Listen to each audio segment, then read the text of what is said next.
Every empire thought it would last forever. None did. What if real reason wasn't armies or kings, but something far simpler? Hi guys. Have you ever wondered what really powers the rise and fall of empires? It's a story not just of great leaders and epic battles, but of something more fundamental. It's the story of a single strategic resource in each era that became the key to power, wealth, and survival. Today I want to tell you that story because it's happening again right now. Our story began over 1,000,000 years ago. Imagine our earliest ancestors. The world was shaped by a black glossy rock, obsidian. This was the super material of the Stone Age. The tribe that controlled an obsidian source held the power to create the sharpest blades and the deadliest spearheads. It was the difference between life and death, and it fueled the first long-distance trade networks. Then around 3000 BCE, a revolution unfolded, the Bronze Age. The era was named for an alloy of copper and tin. But tin was incredibly scarce. The empires of Mesopotamia, Egypt, and the Mediterranean didn't just rise on the strength of bronze weapons and armor, they rose on their ability to secure tin from the farthest corners of the known world, from as far as Britain and Afghanistan. Their reach was literally defined by their supply chains. Centuries later, during the Islamic Golden Age, the nature of power evolved. The Abbasid Caliphate's strength wasn't just in its armies, but in its mind. A key resource was knowledge built upon a revolutionary technology, paper. After the Battle of Tellus in 751, papermaking spread from China to the Islamic world. For the first time, knowledge could be cheaply and widely reproduced. This led to an explosion of learning in Baghdad's House of Learning, from algebra of Al-Khwarizmi to the medicine of Avicenna. Controlling this information technology created a culture and scientific empire. As the world connected, new desires emerged. In Europe, the craving was for spice, pepper, cinnamon, nutmeg. These were so valuable that they were literally worth their weight in gold.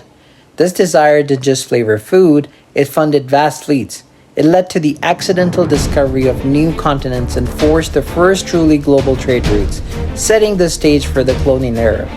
Then in 1913, a single decision which shaped the entire 20th century. Winston Churchill, head of the British Navy, made a historic gamble. He switched the entire fleet's fuel from safe British coal to foreign oil. It was a fateful plunge, as he called it. It created dependency, but it granted unparalleled speed and range.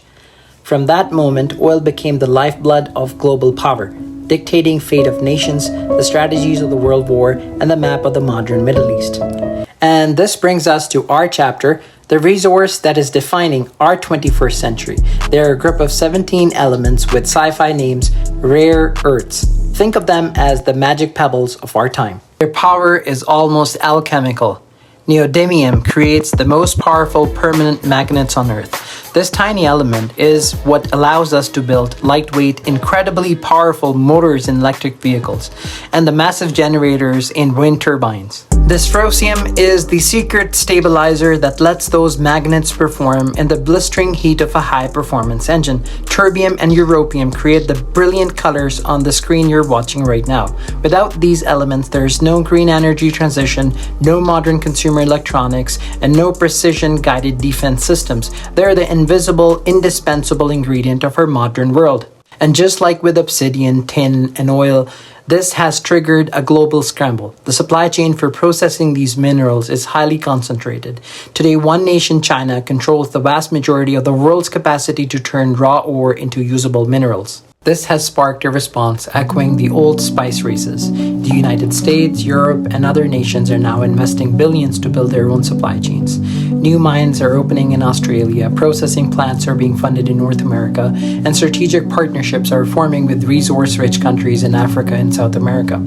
It's a high-stake game of economic and technological sovereignty. So what does it mean for us? For people in the West, it's about securing the building blocks of our future, the affordability of electric cars, the rollout of renewable energy, and the resilience of our technologies.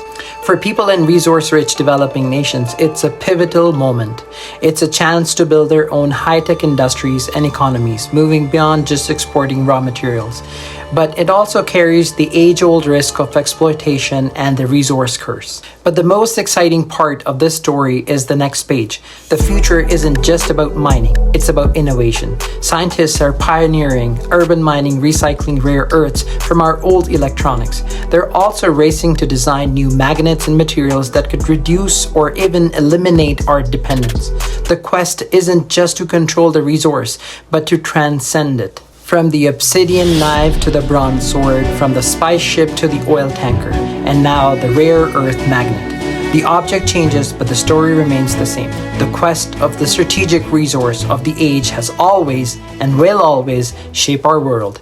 It's the eternal engine behind the rise and fall of empires. And now we're all part of this story.